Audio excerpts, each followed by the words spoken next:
बिस्मिल्लाहिर्रहमानिर्रहीम अस्सलाम वालेकुम। हिजाबी होम मेकर की जानिब से खुशामदीद।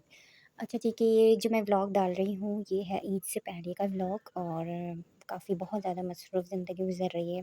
काम इतने होते हैं कि टाइम ही नहीं मिल पा रहा था मुझे व्लॉग डालने का। हाउस वाइफ के साथ साथ जो है एक मदर हूँ, एक बहू हूँ, तो ज़ाहिर सी बात है काम बहुत ज़्यादा होता है। खैर फिर ईद का मौका होता है तो आना-जाना लग जाता है। तो ये मैं पहले किचन की सफाई निकाली थी। मैंने कहा टाइल्स वगैरह धो लूँ, ये कर लूँ, साफ़ कर लूँ। तो मैं टाइल्स कैसे धोती हूँ, उसके लिए सबसे पहले आप कोई सा भी एक सोप ले लें। साबुन में मैंने एक्सप्रेस पावर का लिया था, जो मेरे पास था मैंने वही अवेलेबल किया। आपके पास जो है वो यूज़ करो। उसके साथ मैंने पानी दिया और हल्का सा लिटिल बिट विनेगर डाल लें और उसका खूब झाग बना लें, पानी ज़्यादा हो, ठीक है? फिर उसको टाइल्स के ऊपर ऐसे फेंकें। टाइल्स पे उसको फेंकने के बाद फिर आपने क्या करना है, कोई भी स्कॉच ब्राइट वगैरह कुछ भी ले लें और उसको साफ़ कर लें, ठीक है? इससे आपका सारा डर्ट स्मेल सब कुछ ऐसे साफ़ हो जाएगा और टाइल भी ख़राब नहीं होती और शाइनिंग भी होती है। देन उसके बाद मैंने रैक्स वगैरह अच्छा इस पे पानी नहीं लगाया था। जो रैक्स आप देख रहे हैं ना पीछे ब्लैक, उसमें मैंने पानी नहीं लगाया था। तो खैर फिर यहाँ पे मैंने कप स्टैंड्स वगैरह सब हटाया, ट्रे स्टैंड, ये वही टाइल का मैंने झाग जो बताया था ना आपको, वो बना के मैंने उसको सेट किया, छोड़ दिया थोड़ी देर। सारा डर्ट स्मेल सारा साफ़ हो जाता है। उसके बाद पानी से साफ वही जो मैंने बनाया लिक्विड, वही उसको मैंने चूल्हे पे भी डाल दिया। चूल्हे के जितने भी आस-पास बॉर्डर्स पे जितनी भी गंदगी होती है वो काफ़ी हद तक साफ़ हो जाती है इससे, ठीक है? फिर ये सारे काम करने के बाद फिर मैंने आगे बढ़ गई, मुझे बर्तन निकालने थे। बर्तन जितने भी मेरे पास वेस्ट हो रहे थे, यानी जितनी चीनी पत्ती के ख़राब हो जाते हैं, उस बर्तन को मैंने डिस्कार्ड किया और फिर उसको दूसरे रिन्यू किया। तो उसमें टाइम लगा। फिर साथ-साथ चलता जा रहा था, खाने का टाइम, नाश्ते का टाइम, तो उसके भी बर्तन निकल रहे थे। तो यहाँ हमने नाश्ते का, क्योंकि बच्चे सो रहे थे तो मैंने सुबह-सुबह ही यहाँ पे काम स्टार्ट किया हुआ था। बच्चे उठे तो नाश्ता भी बनाया, उसमें ब्रेक हो गया। नाश्ता बनाने के बाद फिर आधा काम किया, फिर आधा काम करके सेटिंग में लग गए। किचन की सफाई ऑलमोस्ट डन हो ही रही थी। फिर मैंने सोचा, ये मैंने लेकर आई थी एक जगह से, मुझे एक पीआर भी मिलते हैं, तो पीआर नहीं था खैर, ये वाला मैंने खुद लेकर आई थी। तो फिर मैंने सोचा इसको लगा लूँ और जो पीआर की चीज़ें होंगी वो भी मैं आपको बताऊँगी। खैर फिर मैंने यहाँ पे अपना सफाई शुरू कर दिया। फिर नीचे के टाइल कैसे साफ़ करें, आप सबसे बेस्ट तरीका ये है आपके पास कि आप वही विनेगर का वाला लिक्विड वाला लें और उसमें थोड़ा-सा फ़िनाइल डालें, उसपे खुशबू रहती है, और थोड़ा-सा लाल ब्लीच जो आता है ना, वो थोड़ा-सा डाल लें बस। आप देखेंगे महीना भर आपके टाइल गंदे नहीं होंगे, ब्लैक निशान नहीं होंगे, कुछ नहीं होगा, साफ़-सुथरे रहेंगे। लेकिन जब आप ये सब डालें तो बहुत एहतियात से डालें, क्योंकि उसमें ब्लीच हम डाल रहे हैं, ठीक है? यहाँ पे मैंने जो आधे काम रहते थे वो नाश्ते के बाद शुरू कर दिए। बर्तन थोड़े साफ़ करे नाश्ते के, उसके बाद मैंने हर एक चीज़ हटा-हटा के साफ़ करती हूँ। हर हफ़्ते तो नहीं हो पाता है, महीने में 2 बार लाज़मी साफ़ करती हूँ। फिर ये स्पून का मैंने वो ट्रे सेट करी, ड्रॉ सेट करे, सारे वॉश करके इसको पहले ड्राई किया, फ़ैन ऑन कर दिया। उसके बाद फिर मैंने सारे सेट कर दिए। अच्छा जी, आगे चलते हैं। आगे मेरा जो आप लोग मोस्ट फ़ेवरेट मेरा कॉर्नर है हफ्सास किचन का। तो मेरा जो है किचन का जो चैनल भी है और यानी पेज है, तो आप उसको भी फ़ॉलो कर सकते हैं इंस्टाग्राम पे, कुक विद हफ्सा के नाम से। और होम मेकर हफ्सा के नाम से भी मेरा इंस्टाग्राम पे पेज है, आप उसको भी फ़ॉलो करें और बहुत सारी चीज़ें अपडेट वहाँ पर भी मिलती हैं, ठीक है? अच्छा जी, तो यहाँ पर मैंने ये जो बॉटल्स वेस्ट हो जाती हैं, इनको सब इस शॉपर में बाँधना है और उसको मैंने रख देना है, क्योंकि इसको मैं आपको बताऊँगी रिसाइकिल कैसे करते हैं, क्या-क्या चीज़ें बन सकती हैं। ख़ैर ये चूल्हे के जो मैंने ड्राई करने उसको मसाला डाल के जो लिक्विड था मैंने उसको छोड़ दिया था, तो मैंने कहा सोचो उसको सफाई भी कर देती हूँ, साथ-साथ साफ़ियाँ भी धो दी। उसके साथ-साथ फिर ये कॉर्नर जो रह गया था, मैंने आपको बताया था, उसको सारा ये जो शीट होती है ना, ये मैंने लगाई थी, ये मैंने हटा दी, क्योंकि इसका कोई काम नहीं है। ये जो हफ्सास किचन आप देख रही हैं, ये मैंने खुद से बनाया है होममेड। बॉटल्स, चीज़ें जितनी भी शोपीस हैं वो सब मैं खुद बनाती हूँ, कुछ भी बाहर से नहीं लाती।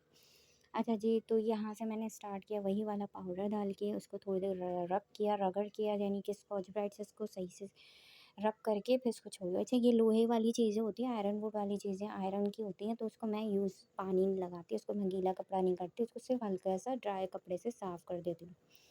पीछे भी आपने देखा होगा ब्लैक वाले में मैंने उसको हल्का सा झाग वाला कपड़ा जो होता है ना, उसमें डिप किया, हल्का सा उसको ड्राई, बिल्कुल कपड़ा ड्राई नहीं छोड़ा, फिर उसके साफ़ किया।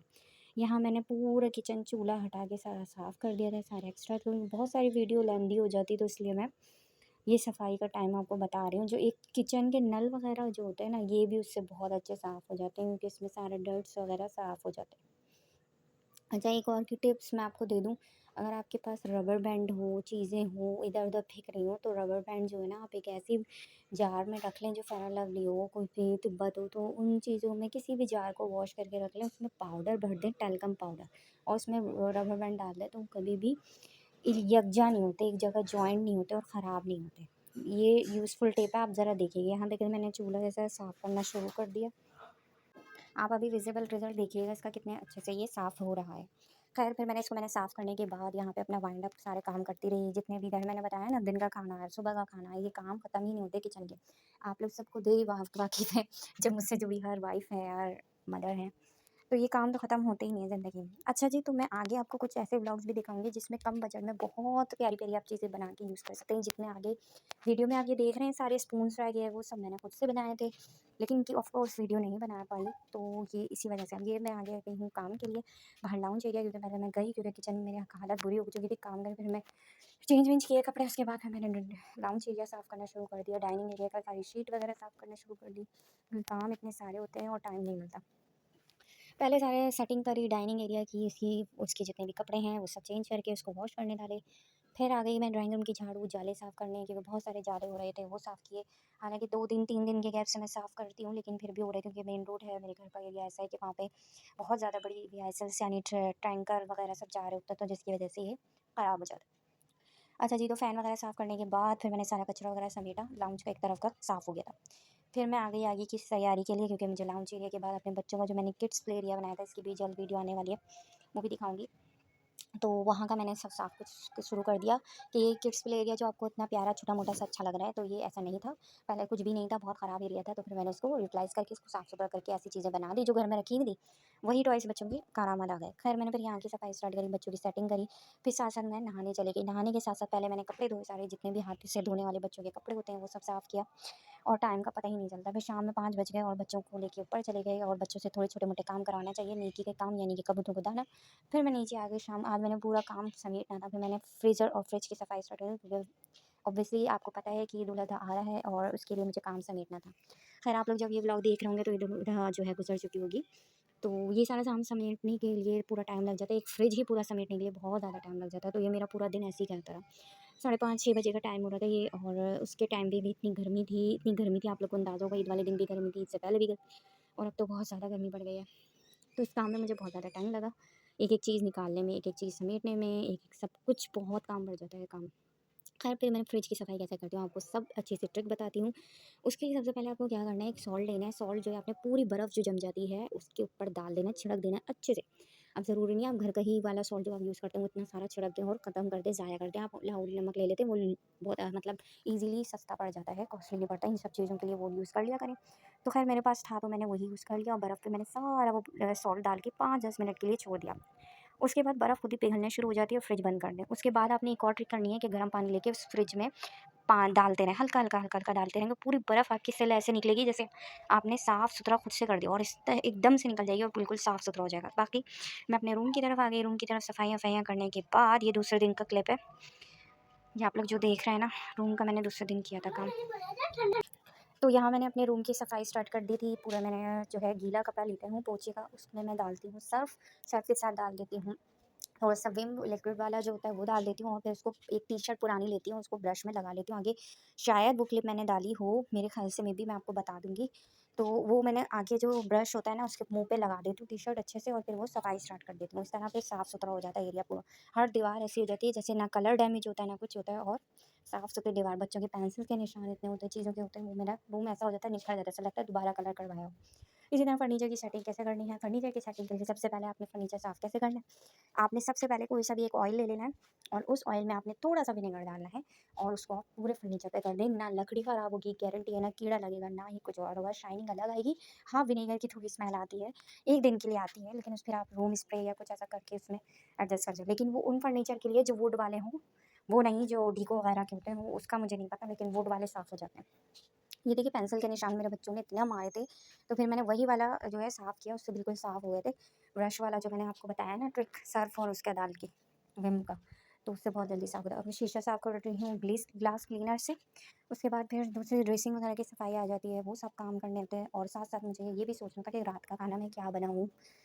अब वही सोच चल रही थी कि क्योंकि ये दूसरा दिन हो गया, 2 दिन काम तो ख़त्म होते ही नहीं है। अच्छा जी, तो ये मैंने ग्लास क्लीनर आपको दिखाया है, ये मुझे पीआर में मिला था, तो वो मैंने स्टार्ट में, अब बता दूँगी बाद में आपको उसकी प्रोडक्ट डिटेल अगर आप लोग पूछना चाहेंगे, वरना जो आपके पास अवेलेबल है आप वही यूज़ कर लें। खैर फिर मैंने सफाई सारी स्टार्ट कर दी और उसके बाद मैंने बेड एरिया साफ़ किया। अच्छा, बेडशीट के ऊपर हमेशा मैं पुरानी बेडशीट बिछा के रखती हूँ कि मेरे बच्चे या आपके भी बच्चे, आपको ये टिप ट्रिक लाजमी है, इससे बेडशीटें आपको बार बार चेंज नहीं करनी पड़ती। पुरानी कोई सी भी बेडशीट बिछा के रखें, जब कोई मेहमान आने वाला हो गया, जब आपको ऐसा लगे कि कोई आ रहा है या कोई आने वाला है, या आपको कुछ अच्छी पिक्चर्स वगैरह लेनी है, कुछ भी मेमोरी रखनी है, तो आप फिर वो हटा दें। खैर बाहर का रह गया था मेरा ये झाड़े वाला डिवाइडर के ऊपर वाला एरिया, दूसरे दिन फिर मैंने इसको साफ़ किया, पूरा डिवाइडर साफ़ किया, लेकिन उसकी वीडियो मुझसे मिस हो गई है, पता नहीं कहाँ डिलीट हो गई, क्या हो गया, मुझे मिल ही नहीं रही। खैर किचन का काम था, सिर्फ जाले साफ़ करना वो रह गया था, और जो बॉटल्स का मैं बताई थी ना, वो सारा समेट समाट के मैंने सब कुछ रख दिया था।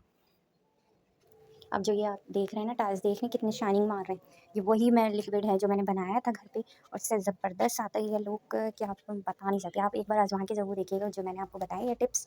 और अगर आपको कुछ भी पूछना हो कमेंट में, क्या यूज़ किया था, कैसे यूज़ किया था, वो सब मैं आपको अपडेट करती रहूँगी, ठीक है। तो अच्छा जी, मेरे चैनल को ज़रूर ये सब मैं आपको कह रही हूँ कि सब्सक्राइब कर दें, आगे बहुत अच्छी हेल्पफुल वीडियोज़ आने वाली हैं, और आपके सब्सक्राइब से किसी ना किसी के लिए भला हो जाए तो क्या ही बात है। आजकल के दौर में, महंगाई के दौर में, आप किसी की किसी तरह मदद नहीं कर पा रहे, अगर तो इंसानियत के नाम पे ही, तो आप किसी को सिर्फ सब्सक्राइब कर दें, लाइक कर दें, उनका हौसला अफ़ज़ाई करके कमेंट कर दें, तो आपको बहुत बड़ी बात होती है। और मैं तो ऐसे ही करती हूँ दूसरे लोगों के लिए, लेकिन अब आप लोग भी करें तो अच्छी बात है, क्योंकि आजकल जितनी महंगाई हो गई है, आप पैसों से नहीं कर पा रहे, और बेशक पैसों से करें तो वो और बात अच्छी बात है, किसी गरीब की, मुस्तहिक की मदद करना। अच्छा, ये ड्राइंग रूम एरिया वाला मैंने साफ़ कर दिया। आई होप कि आपको मेरी ये वीडियो अच्छी लगी होगी। प्लीज़ मेरे चैनल को सब्सक्राइब करें, प्यार दें ढेर सारा, और अपनी दुआ में याद रखें। अल्लाह हाफ़िज़।